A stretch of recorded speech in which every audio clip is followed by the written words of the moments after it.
What's happening, everyone? Welcome to another episode of Unparalleled Sports Talk with Joe's Kwame Fisher Jones. As always, I am him, and I'm talking NFL, joined by my man Chris Franklin of NJ.com. Now, Chris, for me, it was a fairly slow news week. I mean, at this point, things are relatively quiet. You got your players going on injury reserve, like Sauce Gardner. You got players going on for the season, Deron Bland. But it's not really much news to talk about.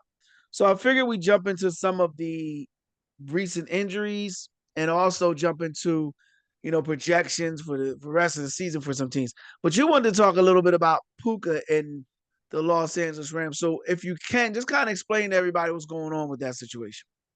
Sure, definitely. Well, Puka Nacua, the wide receiver, he decided he wanted to at first be on a live stream, a short week. They had to play Thursday night. Excuse me. And he decided, he wanted to bring this streamer, Eden Ross, to the facility to do it. First off, it doesn't make Sean McVay, the head coach of the Rams, very happy because he thought, oh, let me just bring him in here. And he's like, oh, my people cleared it and all that stuff. Sean's like, nope, you're staying outside. So Puka goes outside and does it. So then he proceeds to not only promise to do a dance, which is anti-Semitic, if he scored a touchdown. He also decides to go and spout off against the referees, saying, "Yeah, they just want to get on TV time a lot more." And yeah, not the best thing to do to get people. I know you may feel that way. You don't say it. You don't say the quiet part out loud when it comes to officials. You all know that Yeah, they're dealing with stuff. especially going into the playoffs.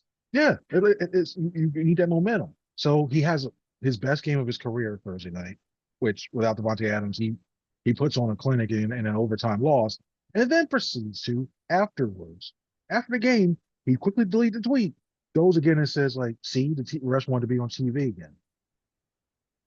And I just look at the way it's a short week. You can say, "Oh, it's a small sample size, right?" No, and also I forgot about this. His brother was arrested for stealing a car of a Lakers player. Same week, all in 1 week. The Kua Yeah, family did it not was have a good crazy. week. I did see that. I didn't pay much attention to it, but I did see that. I didn't understand that. Like, what did he really steal a car? Like, And and I don't want to call anybody's brother or anything else like that. I don't want to call him idiotic. But you don't give a stolen car to a valet while you go inside to a hotel where to do whatever. The car is hot. Why are you even? A, why'd you steal the car in the first place? B, you gave it to a valet. Like it. yeah, So his brother now stupid probably is won't and have a stupid job too. does. Uh Great huh. philosopher Forrest Gump. Stupid is and stupid does. Yeah. So I'm a worry that he's starting to go down this road that's eerily sim. Oh, I forgot this. He doesn't believe in concussions. I forgot about that one too. He doesn't believe concussions are real, which makes me wonder that that concussion that's reset his brain almost to what we were looking at Antonio Brown all over part two will come happen all over again. It's just a bad week for him, and I'm worried about him long term. Well, I didn't know much about this topic. I didn't know all of this was going on. Partly because, like I tell people all the time, there's lanes in life, and sometimes you look over to the other lane and you see cars whizzing by, and you start to, and then you realize, nah, they're going too fast for me, and I stay over there. So this is something that would have, and then I stayed over here. The only thing that sounded alarming to the rest, most of it sounded like poor decisions.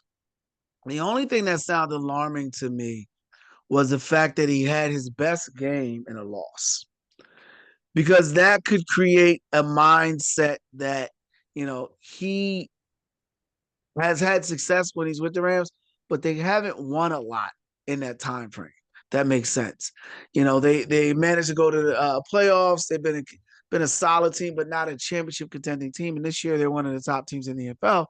So I just wonder if that could affect his mindset. Like, um, I need to go out and prove that I can do great things, and we win for it.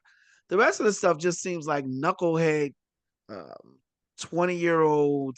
I got nothing to do with my time foolishness. Seriously. He has the podcast and he goes out and has the best game, one of his best games of his career. That to me says he was bored and he needed something to do and to pass the time away, and then he comes out and he produces. He's also a guy that came kind of from the mud. He wasn't a top round, wasn't a top pick. He wasn't a highly touted pick. Kind of came, I don't want to say came out of nowhere, but came out of less heralded area. So we can see where that goes. But I'm not bothered by it. I think it's I don't want to say it's stupid, but I said it's stupid. I think it's stupid as a stupid does. I just think that we sometimes expect football players to be smart people, and they're not. Floor is yours. You see, here's the thing. Another thing that I'm worried about him going this is there's gonna be a lot of trepidation. Now, you from before all this, I'm thinking like, okay, he's a surefire thing. He's eligible to resign an extension after the season. His contract's up after 2026. Now you all of a sudden you see him doing all these bad decisions. You may see him making doing this and that. Now, obviously, Rams won't sign him. Now I got to worry about, do I put more incentive based stuff? Do I have to worry about clauses in his contract about contract with the team and all that stuff? And when that stuff happens, it's sometimes like you see that maybe that adds a rift into the contract negotiations in the future. Because if you're acting like this, we tell you to stop doing stuff. You're angering the coach doing something stupid. Do you start to wonder, is he going to become the next another? You don't want to say problem child, but they put problem child structure around his contract, and that becomes a thing. Now you're Well, Matt, wondering that. I'm sorry. Go ahead. No, I was like, oh, what's that? No, you're good. No, I was going to say Matthew Stafford also is probably going to retire the next year or two. So what's your quarterback plan there? If you're going to give him a boatload of money, you got to have somebody to throw him the ball, and that to me is the biggest question. I I think you pay him because he's not going to command top five money, but he's going to command decent, probably top 10 money. You think he's going to get top five money? I think he's getting top five money because the way Hmm. the yards after catch, I look at the way everything's going this way, and that market specifically where he's playing and the draws they need to do that. I think he might get. Well, I then it don't think raises it'd the be a high question. fade. Raises the question: who's going to throw him the ball? Because that's Yep, what it's all going to come down to: who's going to throw him the ball? Because you got to have somebody who is explosive enough to get him the ball. You can't send out like we're going to talk about Tua later. You can't trot out Tua Tagovailoa and ask him to be the guy that's going to get the ball. You got to have a guy that can make all the throws. So we'll see. We'll see. I don't think he gets top five money. You think he gets top five money? I think he gets top 10 money. So it's kind of apples oranges. I don't think as much. I don't think as much to be concerned about because it seems to be poor decision making, and the Rams they fall short in the playoffs. Then you could possibly point to him, but I don't think they fall. I don't think they land in the Super Bowl anyway. So we'll see where that goes. We were talking about quarterbacks, so who's going to throw the ball? Well, we know one guy that's not going to be throwing the ball for the rest of the year. It's going to be Patrick Mahomes. Patrick Mahomes has had a tore his knee up and is right now shooting for a week one return to action, return to duty, whatever you want to call it. But I want to focus on how the injury affects the Chiefs, not just obviously their playoff hopes were dashed, but how does it affect them in evaluating the talent that they have around them offensively? Because obviously Kelsey is going to, and I'll give it to you in a second. Obviously Kelsey is going to play everything, leave it all on the field, but he can't possibly be back next year. They don't really know what they're going to have with the receivers they have. How significant is this Patrick Mahomes injury? it closes their Super Bowl window. And in all honesty, I think it really does because if I'm Kelsey, I just feel I have no inside information. I get the feeling he's going to call it quits. I mean, what else more can you play for? You got your Super Bowls, you got your All Pros, All Decades. There's nothing else for him to play for. And it just seemed like looking the way he's playing the field, he's just steps over. So you're going without him. I think it forces you to reset. They need to reset and retool. When Andy Reid was with the Eagles during that first half of his tenure here, we saw them have to do it because guys were getting older, their defense was getting older, and you need to make some changes. I think the same thing has to be done here. The Chiefs have no sustainable running game to deal with. Wide receiver wise, you're hoping Rasheed Rice, another guy who has issues right now. You're hoping Rasheed Rice becomes that guy. You relied on Hollywood Brown, and no, it's not. He's not him. And just look overall, it's like that offense is in a way, Andy's having the same issues he had during the course of his tenure because teams get predictable. A lot of guys are getting older, and it's at this point now where I think when we look back at it in 2 years from now, I don't. I think next year's going to be a total rebuild year where they're not maybe sneaking into playoffs, maybe back in, what have you. I don't think they'll win the division in the West, AFC West the following year, but something that gets the foundation going for another run in the Super Bowl if they play it right. And that's what this team desperately needs. I look at this situation and it's I go back to the Super Bowl. After they lose to the Super Bowl, the assumption was they would be back among money people. And you mentioned Andy's tenure with the Eagles towards the end, kind of going. One of the things that happened in his tenure late was that he didn't get the quarterback play that he should have. I first believe Mahomes will come back and still be a tremendous talent, top tier quarterback. I think he'll still be the best in the game. I do think it may be time for Andy not just to retool, but to revamp everything, not just the players, but the play calling and the plays that he uses. Like I watch a lot of Kansas City Chiefs games and I see a lot of Eagles stuff. And I don't say the NFL is caught up, but you don't have the personnel to be as flippant about your play call. Like you need to have more design, more disguise, more things other than we're just going to be efficient. We're just going to do it. We're going to muscle you through. Second thing I really think it does is it forces the Chiefs to really sit down and evaluate everyone, not just from your offensive line, but your offensive guard to your center. And I don't believe they've been doing it. I think they've always felt that like the they've got the cheat code and Patrick Mahomes, and since they got the cheat code, they don't really have to put that attention to detail. I think it forces them to do this. You said it closed their Super Bowl window. You think it closed it forever or just for the next few seasons?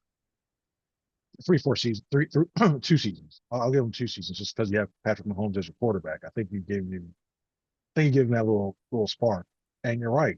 I mean, you can't keep having the Matt Nagy's of the world being on that coaching staff. To be honest, I know he's a running backs coach right now for the Bears. I'd seriously consider bringing Eric Bieniemy back because there's something about it. You look at the attention to detail. You look at the way that offense had a spark. You look at everything that the Chiefs offense did when they were really rolling. He was a part of everything, Yeah. and he moved on to try to get a better shot at head coaching job.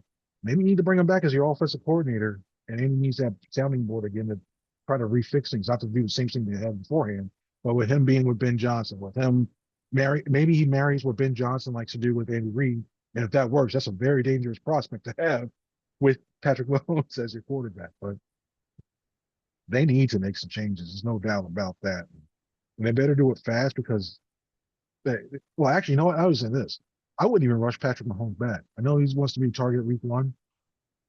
There's There's nothing. no way you're keeping him on the sidelines.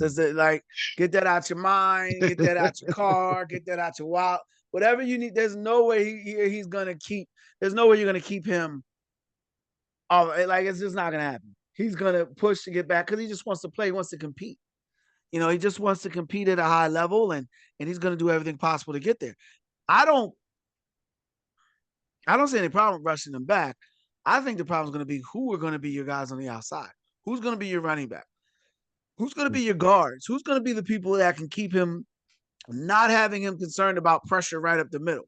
The Chiefs have had problems on the offensive line. He's been able to mask that, but they've had some problems on the offensive line. And then the Broncos look like they're going to be all right. The Chargers look like they're going to be competitive. The Raiders look like they're going to be bad for a while, but 2 out of 3 ain't bad. So your division just all of a sudden got competitive. So those gimme 6 wins that you're getting each season are no longer going to be there. So they have to adjust, and they need to adjust by getting playmakers on the outside, which doesn't seem like it's hard to do. I mean, we just talked about a guy in Los Angeles who's going to be up for a contract. Maybe you swing that way. Maybe you swing that way. If not him, someone of that ilk. What say you?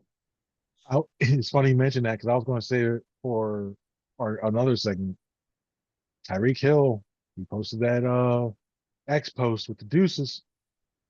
Yeah, You know how no, much he likes I'm Pat. good. I'm good on it. I'm good on a Maserati that's been in a car accident. I don't really need that. I don't. He's been. God bless him. I hope it works out in his career. There's better and faster at this stage of career. Like, dude, are we living? One of the things I get hit about all the time. I keep saying one of the things, but the funny thing is, I live in the '90s, and there are oftentimes people be like, dude, can we get out of the '90s? You bring back Tyreek Hill, you bring back the enemy, dude. You're 2010.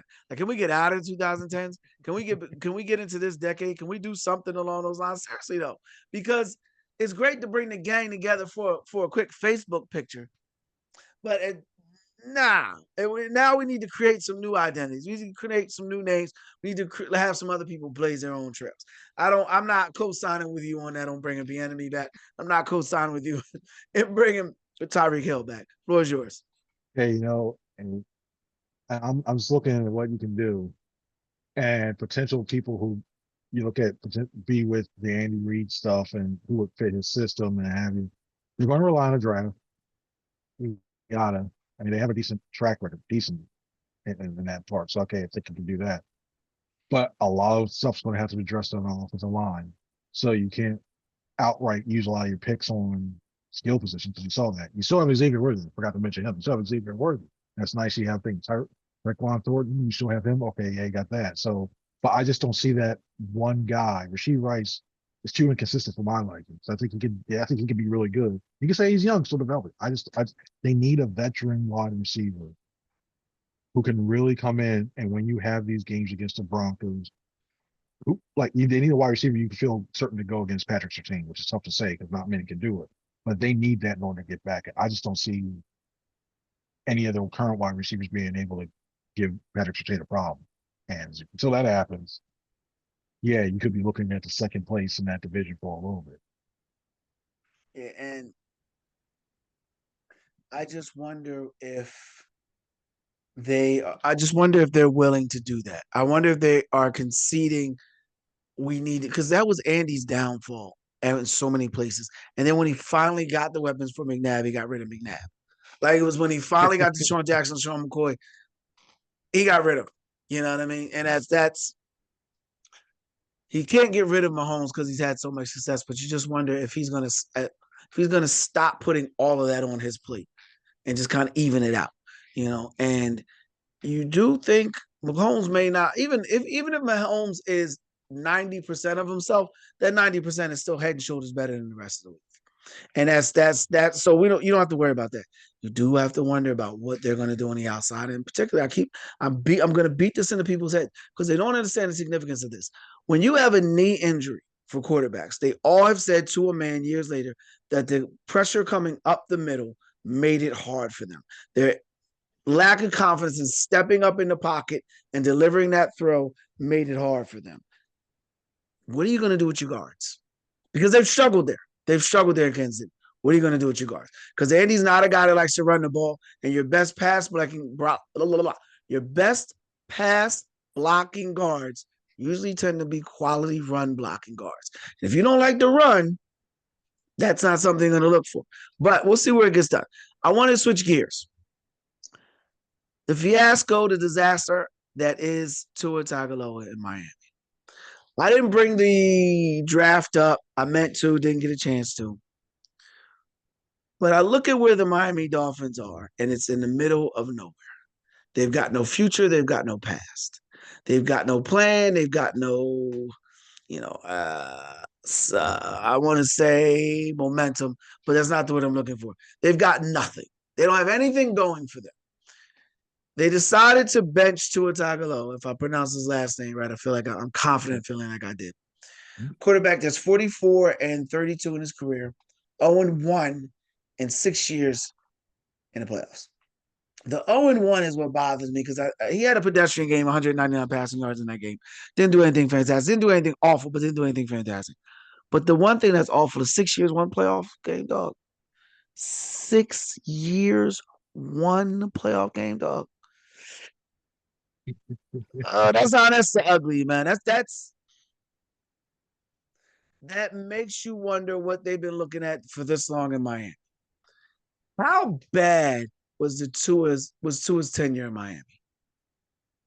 It, I'm I will give him out. He still played badly when it came to postseason when he really needed him. He didn't perform. When it was high pressure situations, he really performed. You saw him stare down receivers.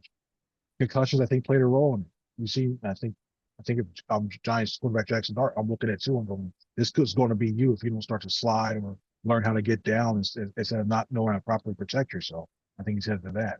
So I look at he was given what you mean to tell me you can't with Tyreek Hill and Jalen Waddle, you couldn't in a decent run game and one of the best probably play callers earlier, I think what earlier as a head coach. I still have reservations about him now, but as a head coach, you had one of the best guys in there and utilized. They scored 70 points with him with that offense in a game. Yeah.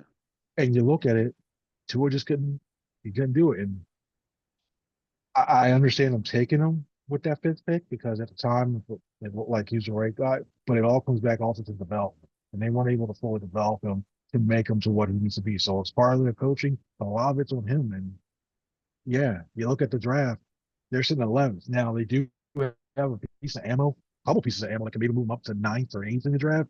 But by then, this is not a really deep quarterback draft. And you feel like, hey, I can get this guy. He's going to turn my franchise around.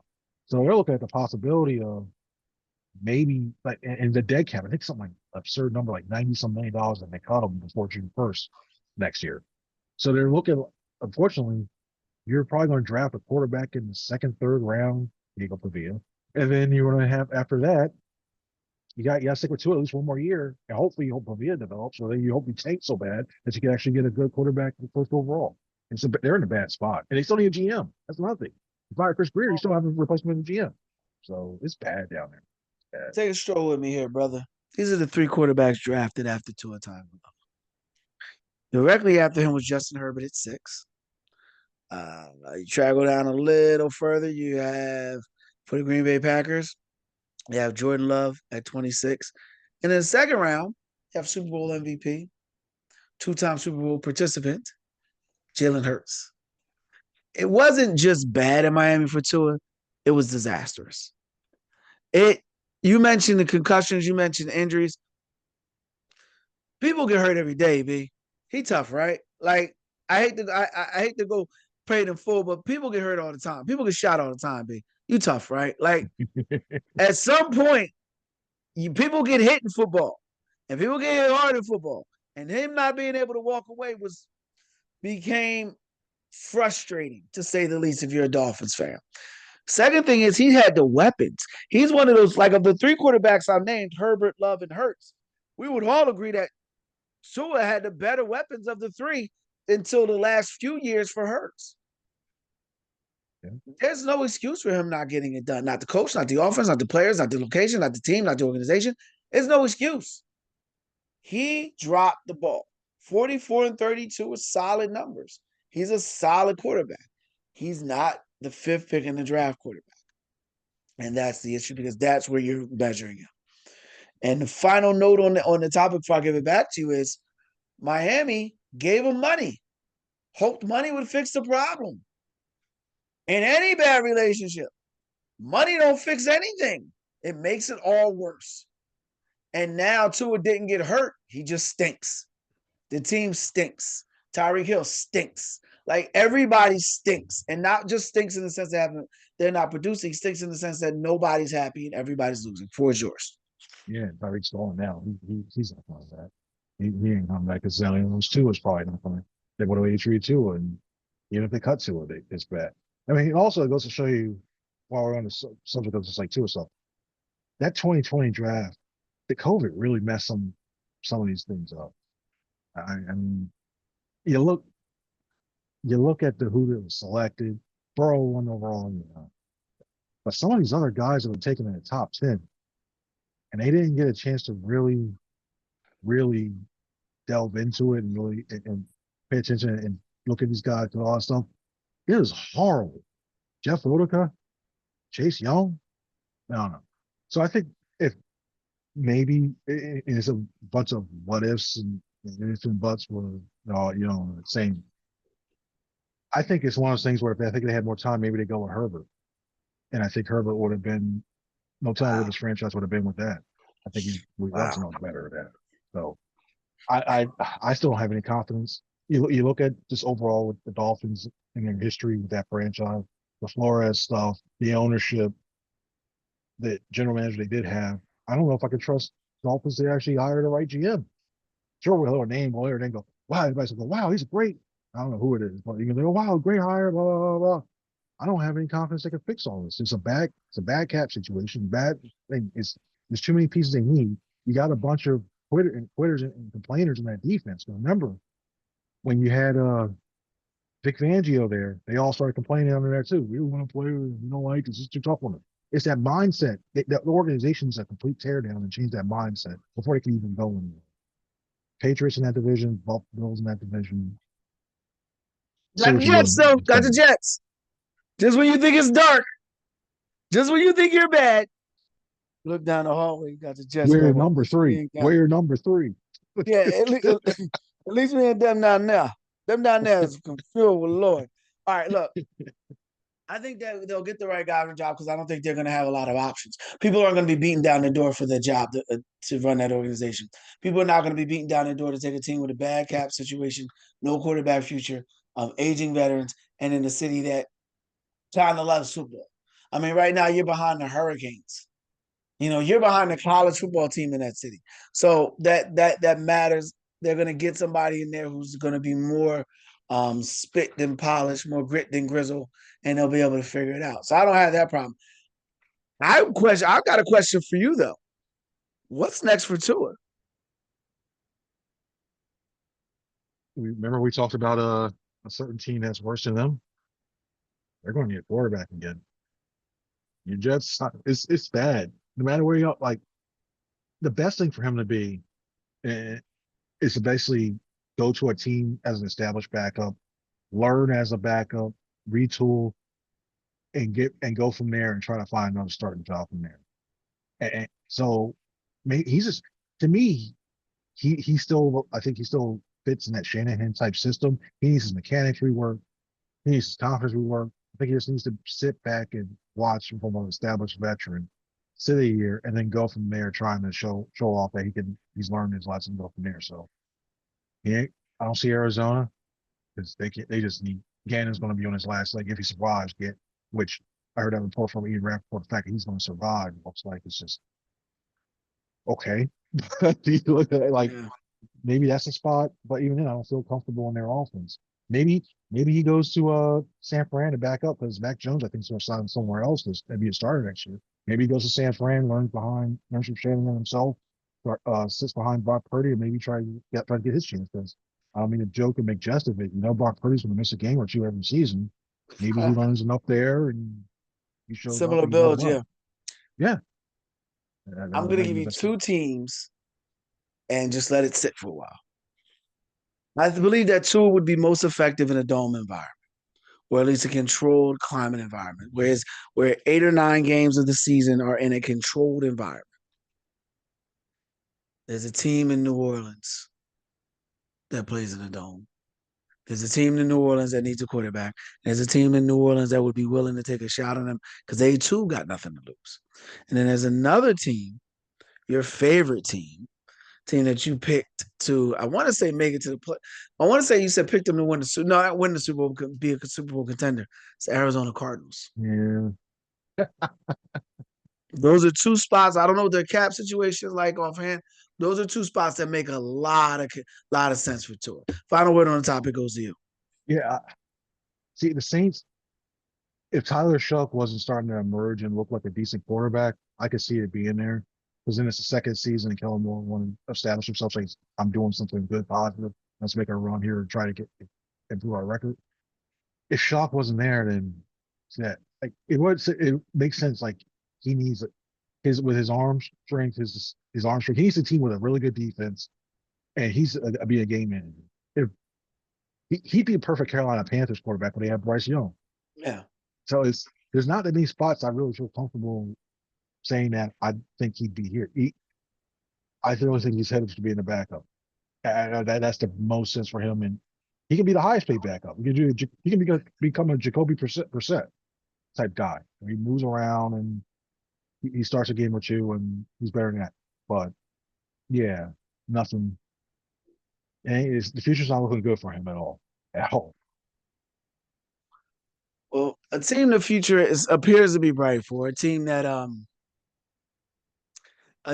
has my MVP candidate. So we go from worst player or one of the team's least favorite players to everyone's most valuable player. Is the Seattle Seahawks and Sam Darnold. That's who I'm going with for my MVP pick. Like that transition there it was That was kind good. of That was good. kind of all over the place, but it whirled in well for me.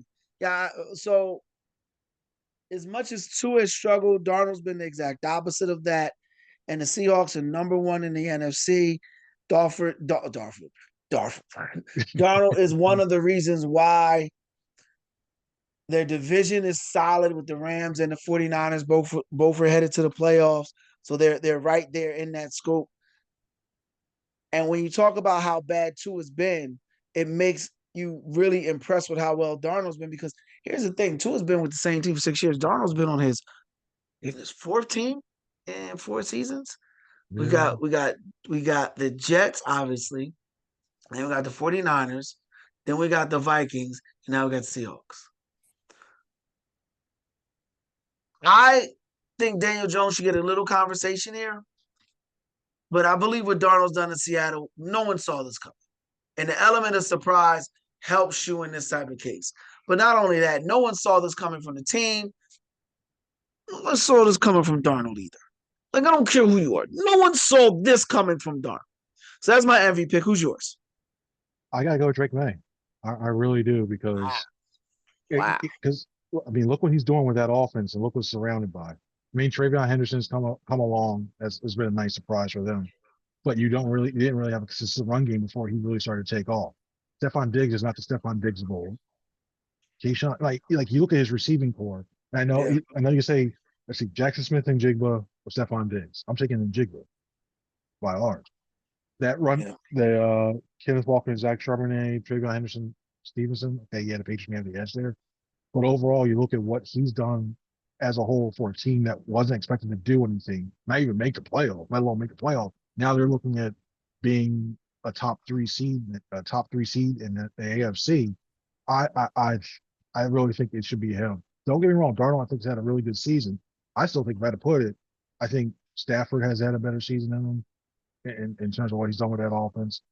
And you're right, Daniel Jones. I think if Daniel Jones finished the season and he played, I don't know, 75% of what he did earlier season, I think he would have got that. He definitely is going to be a comeback player, in my opinion. He's a comeback player, so he may get that for that. But I think with Drake May, he's the guy. Eighth in passing yards in the league, but 14th in touchdowns does not help. 14th in touchdowns does not help my argument. But like I said, the impact he's had on the field, the success he's had on the field, I cannot ignore. And again, no one saw this coming for the Seahawks, but no one saw this coming for Darnold. And that to me is what elevates him past the other people. Special salute to Daniel Jones, and I get a little tip of the hat to Drake May, but that's what I'm going with. I'm also going to go with the end of the show. That's it for this episode of Unparalleled Sports Talk. If you like the podcast, make sure you share, subscribe, comment, whatever your podcast platform allows you to do. He's Chris Franklin. I'm Kwame Fisher Jones. As always, we appreciate your time of year. We'll see you next week. Be easy.